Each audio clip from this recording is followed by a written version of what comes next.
Good I'm morning. on the road looking for homes to live in. So I'm starting a little bit earlier because as I was preparing for going on this trip, we were going to take the dogs with us. And I don't know if you all know that, New York has had really bad heat Yeah. for very many days. And so I didn't think it was a really big deal taking the dogs with us because we have two sets of keys. We leave the car running, we'll be fine. But then I started to think about all the plans that we would have to make going forward to make sure the dogs were okay. So we're driving probably about 150 miles. So I had to have people en route, in case something happened. So I went to the Irish Setter Club of America book and found people. I already knew a few people in Massachusetts. I know several people in Rhode Island. I know a number of people in Connecticut. And I said, okay, I need to reach out to them and say, if something happens, can you help me? And everyone, of course, said yes. And then I said, okay, now I have to put the signs on my car.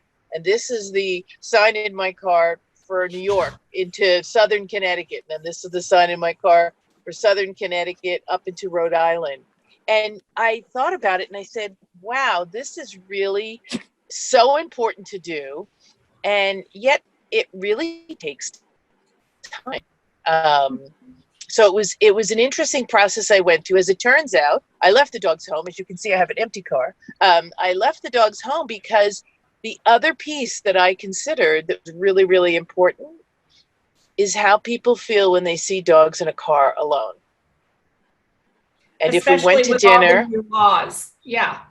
right, even though the car would be running, even though it's, the last course I gave to the terriers, the Airedales, uh, it it listed how to get a thermometer to hang from a little bit behind your windshield so that the sun isn't beating on it, but so it can be seen outside your windshield in the event someone thinks that the dogs are in distress, as they're all, as we know, usually laying, belly up, sound asleep, and we're sweating like pigs outside the car, but they're fine in the car.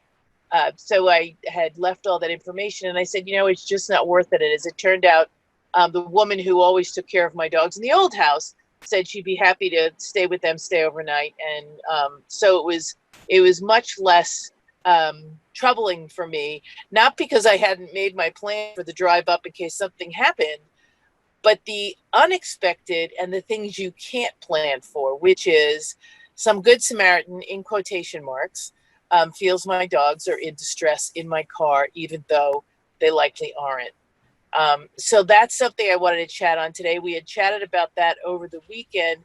It was less than a stellar turnout for the program. I was disappointed because I actually had as you both might have seen on Facebook and LinkedIn, I had several of my colleagues also put it out there in their groups.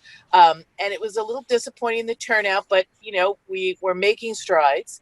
The other piece was that they had a huge article in Forbes that had 2,000 or more people read it by a gentleman called Matt Erskine, who's a financial guy and a trust and estate guy, who wrote about the making a plan for your pet during COVID. And so he and I are going to talk next week. But it's something that people are recognizing and yet not participating in. And I know from my trust and estate colleagues that, in fact, 90% of people don't have wills. So I'm asking them to make a will for their dogs, and they haven't made a will for themselves. So I need to figure out how to assist people in finding the value in doing this moving forward, especially since when I put together the whole plan about taking my dogs to Rhode Island, I realized again that it's something you really have to think about, and how do you have people think about it? So that's my tale for today. I was thrilled to find everyone up the road all thought that it was a great idea that I'd call them, put them on notice, God forbid. And their names are on the cards that I unfortunately left at home, or I would show them to you with everybody's name and where the dogs would go if something happened to me. So checking in, saying that, the weekend was great, but not as great as I had hoped. We have some more people who are doing So work with their pets and making a plan. Are you moving, And Deb? how are all of you doing? I did move. I moved from my house where my dogs lived on 4 acres to a rental that's in Pleasantville, and now I'm moving to I'm moving to Rhode Island. My husband wants warm, so we might also look in North Carolina, South Carolina, and Florida. So we're just, COVID threw a bit of a monkey wrench into our next step, because we were supposed to do this in January, February, March, but of course we couldn't. So now we're venturing out, and we just drove by a restaurant here in Rhode Island, in South Kingston, and no one was wearing a mask. So I'm like, holy Toledo. Yeah, Holy Toledo. So Jim and I, my husband, are masked up, and we're, we'll be the odd man out, but we're going to make sure we stay safe. So how are you guys doing? Diane, how are you doing? I'm doing very well, all things considered. I have good news. I actually got a job. Yay! I got a contract job, which is just perfect because I was hoping, truthfully, to retire next June anyway. So you feel kind of bad if you take a job knowing you're going to quit in a year or whatever. So this is a 6-month contract with possibility of extension. And it's a contract. I'm working for a company called, or I will be working for a company called Metasource, but the contract is with the state of Arizona, believe it or not, for COVID contact tracing supervisor. Yes. So I can actually put some of my knowledge to use while staying safe. And, of course, every job you take, you think it's going to be the right thing, and it's wonderful. And sometimes it is, and sometimes it isn't. So I'm walking in with my eyes open, but my feeling is I can do anything for 6 months. I mean, if I don't love it, I don't do it beyond 6 months, but it gives me income since the CARES Act is leaving this week. And so my dogs will be happy. I'll still be home and in their way, but I'll at least be earning some income while I'm home and in their way. Wonderful news. Wonderful news. Yeah, so I'm pleased with that, and it's been hot as hell. They said on the news this morning that we're now at 20-some days over 110. So holy. And I'm complaining about just the feel-like temperature of about 102. And we've got 6 more days this week to go that it's expected to be above 110. And I was just looking on the news, a train derailed on an old bridge in Tempe, which is on fire. And the poor fire guys are out there in their full gear, and it's already almost 100 degrees. So compared to them, my life is very good right now. That's right. God bless them. How about you, Connie? How's everything going? Well, Diane, as you can see, it's still foggy outside. And in fact, I almost put a hoodie on again. But we're supposed to warm up. Our deserts are supposed to get up to 119 this weekend. Oh, God. All my friends in Palm Springs with Wheatons, heat-sensitive dogs, right? At any rate, yeah, they're all bracing for it, so it may come your way, unfortunately. I'm sure it will, Connie. Oh God! But we're doing well. My young stinky boy Casey got the first 2 legs on his virtual rally novice completed. Oh, yay! That's fabulous. And we videoed. Our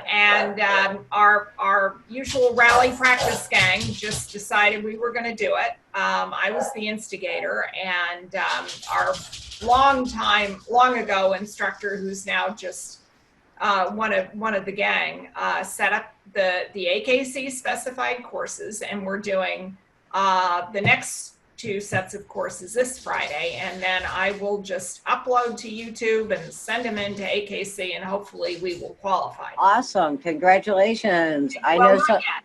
Not yet. well, some of the people I train with have done that and gotten their titles that way. Yeah. So that's awesome. Rigel isn't quite to that point yet, but I'm hoping to get there. Yeah. Oh, absolutely. And of course, we are all shut down here in California still for shows and trials. And I'm sure that you all saw that the Kennel Club of Palm Springs and Desert Empire Terrier Club along with it. We usually have a beautiful 4-day cluster out there right after the first of the year. That's gone. It was canceled. So, we don't know what's going on. And we'll just have to, take it step by step. The cases continue to spike in LA County. LA City, Mayor Garcetti reported that there's a 10% positivity rate for testing. Wow, we're down to just under 1%, so that's huge. My God. Well, we're down to 14.6. Oh, you're doing a bumper job. At one point, we had a 23 point something % positive rate. Wow. It's been down to 14.6 the last couple of days. So, I'm hoping everyone you guys are crazy. associating with who have dogs, you shared with them the need to card in their window of their home in case something happens, or in their car, because it really is imperative with the rise in COVID positive testing that you let people know, listen, because you might go to the doctor. My son woke up this morning with sty in his eye, and he goes, I'm not going to the doctor. I said, oh my God, you've got to go. You've got to go to see someone. You've got to get the drops. You've got to do something. So he did telemedicine, and they called in the drops for telemedicine. But for us with pets, it really is important to make sure that we constantly make alternate plans, God forbid. Oh yeah, especially this heat. My little dachshund, night before last night, and then yesterday morning, was throwing up, and my vet is my very dear friend who's house practice, but she can't do an X-ray. You can't see through the dog in my house, and she's like, you might have to take him to the emergency. And I'm thinking to myself, oh, not over my dead body am I going to the emergency clinic, right? And I pulled it up and I got the data as to what their COVID regulations were, and I braced myself, and thank goodness I gave him a Pepsid, and thank goodness by the evening he was okay, because I was like, I am going to have to really steel myself to do this. Mm-hmm. Oh, I know. And it's really interesting. They just did an article in today's Veterinary Business, and in it they had the recent reviews of veterinarians working during COVID, and the 2 top tier issues that are facing veterinarians are staff fatigue and emotional stress, and client fatigue and emotional distress and conflict. And so Friday, I'm giving a talk to the Vet Partners, which is a big group of veterinarians and their sundry businesses, and giving them some tips on how to address this issue in a way that supports them and supports their clients. But believe me, Diane, people are just like you. When you're going to the vet now, it's a process. Well, and here the problem is except for my friend Nancy, who's house practice, which is why she's working till 10:30, 11 o'clock every single night, because nobody wants to go to the vet. But she's taking her life. She's taking her life in her hands. Oh, absolutely. But, because here to go to the vet, you have to drive your dog or cat or whatever, okay? Then they'll come out and get your dog and your cat, and you're sitting in your car in 115 degrees, yep. Running your AC, but we all know that a still car, the AC doesn't run as well as when the car is moving. Right. Nope. So you're sitting out there in heat, wondering what's the matter with your pet, and I'm amazed more people haven't gotten ill doing it, truthfully. which is why, bless her heart, Nancy's working. Like I say, she texted me about my doxy the other night when I texted her. She answered me at 11:15 at night, and she's like, "Just got home." Yeah. And I'm like, "That's craziness." No, I know. And they are so stressed, and they don't have a good system. They're not taught in school, and they clearly do not have a good system with older veterinarians if they're in a practice, or now with the big corporate veterinarian groups, how to self-care, how to really support the people in there working in a risky situation, because the staff is risking COVID, going out and getting the dog from you.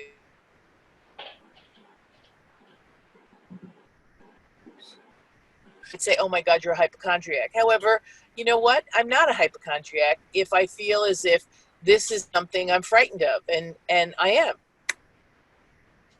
Well, our vet has, I mean, they have big placards all over the parking lot that, you know, you must mask and you must wait and call the front desk, and a tech will come out and get your dog, and then you talk with the vet on your cell phone while you're waiting for the. But listen, think about that tech who's coming out and meeting different people every day. Exactly. Well, and who's coming out and getting dogs who are stressed because they're having to leave their owners. Their owners. And then the owners are stressed, so the dogs are stressed. So I have had 2 clients whose dogs have been, in their opinion, mistreated, as in malpractice mistreated, not beaten mistreated, and they really want to sue the vet. And here's a whole nother can of worms. Because you really feel helpless, I think. And I think that's what you felt, Diane, last night when the dachshund was throwing up. You're like, helpless. I'm not going to an emergency vet, so what can I do? Well, just to make you feel better, when I was bringing one of my dogs over for her annual wellness exam, I met a girlfriend from my obedience club and rally group who is a psychiatrist. And she has 2 Tibetan spaniels, one of whom was coming in for a checkup, and she was saying how she was stressed, being able to talk to the vet directly. And she was, I mean, I've been in the practice for 30 plus years, but she is a relatively new client, so she really hasn't had a chance to interact with. Or to establish a trusting relationship. Exactly. And so I was telling her about there are 4 vets in the practice, and I was telling her about the practice. And so she felt a lot better. And I thought, here, I'm making my psychiatrist friend feel better about her dogs. So, you know, but that just shows you. Both of you are the perfect here with me, because both of you are perfect to be here, because the mental stress that's coming on because of COVID is unbelievable. Yeah. It really is. And it's going to be long term, because people have now relied on their pets to survive sheltering in place. And so they're going to be even more demanding of veterinarians, I think, from the clients that I've spoken to. How about you guys? What do you think? Right. Oh, I agree, because, and that's the thing, like I was joking with Nancy the other day, because somebody got something in their foot. It's the time of year, weeds grow everywhere. We don't have foxtails anymore, thank goodness, but I don't know what it is we do have. But Rumor got something in her foot, which, I mean, I'm nurse enough to fix getting the thing out of her foot and putting some antibiotic on it. But I said, you know, Nancy, I can tell you, as a nurse, I need to find something else to do other than sit here and look at my dogs every day, because that's why people are calling you. They have nothing else to do but look at their dogs and notice every little thing. I mean, because truthfully, on a normal day, if I was going to work, I'd be up, I'd be showered, I'd be out the door. I wouldn't be looking at every dog's feet. Yeah, or their tail, or their ears, or their nose, or their eyes, whatever part of them you're looking at. Right, absolutely. Yep. You know, but this is what people are focused on right now, which they're calling. I mean, the vets are getting so many more calls, and I'm sure they're exhausted. Plus, people that have not owned pets before now own pets and don't know what's normal or abnormal. And I'm sure it's making everybody crazy. It is, and we're still getting those It's of us amazing. who are breeders are still getting tons of calls and tons of emails from people looking for puppies, and nobody's having litters just because of A, the logistics of breeding, and B, you know, the pandemic. I mean, how do you raise and socialize a young puppy properly? Oh yeah, well my lady in Tucson who lost my Chase's brother and was looking for a puppy, and my friend in Utah had an extra puppy. She went up to Utah, she got the puppy. She sent me pictures of the puppy in their motorhome coming home, and all is well. And as it turned out, Russ placed another puppy about an hour from me. So Right. we have And that two is new really helpful. puppies. That's really helpful because one of my owners went to pick up a puppy for someone on Long Island, and she actually took one home for herself because she had lost her older dog that was mine. And being able to go to people's homes, mask up, and expose your puppy to different dogs. So Kathy also has a little Ingie, an English Cocker. So both of them are about the right size for the Ingie, which is good. And the Ingie is old enough to make them behave themselves. So that's always good.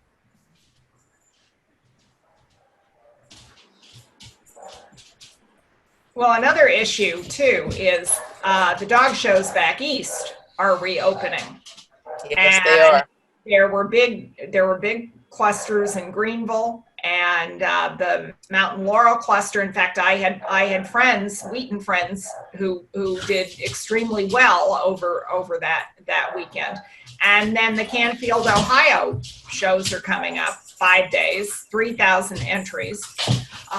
One of my friend's dogs is going back with Jorge and Susie Rivera to show. And at any rate, we'll see what happens there. Well, I have to tell you, do you know Diane Hahn? She's a photographer yes, at dog in fact, shows. Diana Hahn has taken some beautiful pictures of my Patsy and me in the ring. So she posted that the hotels in Ohio were filthy. Oh my God. Well, Jorge and Susie. And so she's a little worried because she went to the dog shows. She went to the dog shows she went to well, she flew because she's going to the East Coast. She went to the East Coast to Bloomberg, and then she went to Canfield. So she's flying, not RVing. And she said that she was really horrified by no masks and not very clean situations. Well, the Oliveras live in San Marcos, which is North San Diego County. They're driving all the way to Canfield, and they're staying in their RV the whole way. And they're going to, try to socially distance as much as possible. But the deal is what happens when you're on the ground at the show site. And having the judge look at your dog. Exactly. And the feedback from the Greenville Kennel Club itself that was posted on Facebook said, some things worked well and some things didn't. And they were talking about, oh, well, maybe we won't require people to wear masks in the setup areas. In indoor circumstances with the ventilation system carrying the bugs. So, yeah. Well, guys, I'm going to have to cut it short. The real estate broker is here, and I apologize for not being able to stay for the full 30 minutes, but you guys are fabulous. Hi, Sally. Please stay safe. Hi, Sally. Hi, Sally. Hi, Sally. I'm going to go now because the real estate broker just arrived, so let me go. I love you all. I will see you next Wednesday. Please stay safe, and let your friends know, as you always do. I greatly appreciate you being here. Bye. Okay. Hope you like the house. Yeah. Oh, yeah. I'll send you pictures. Bye, guys. Please. Sounds fun.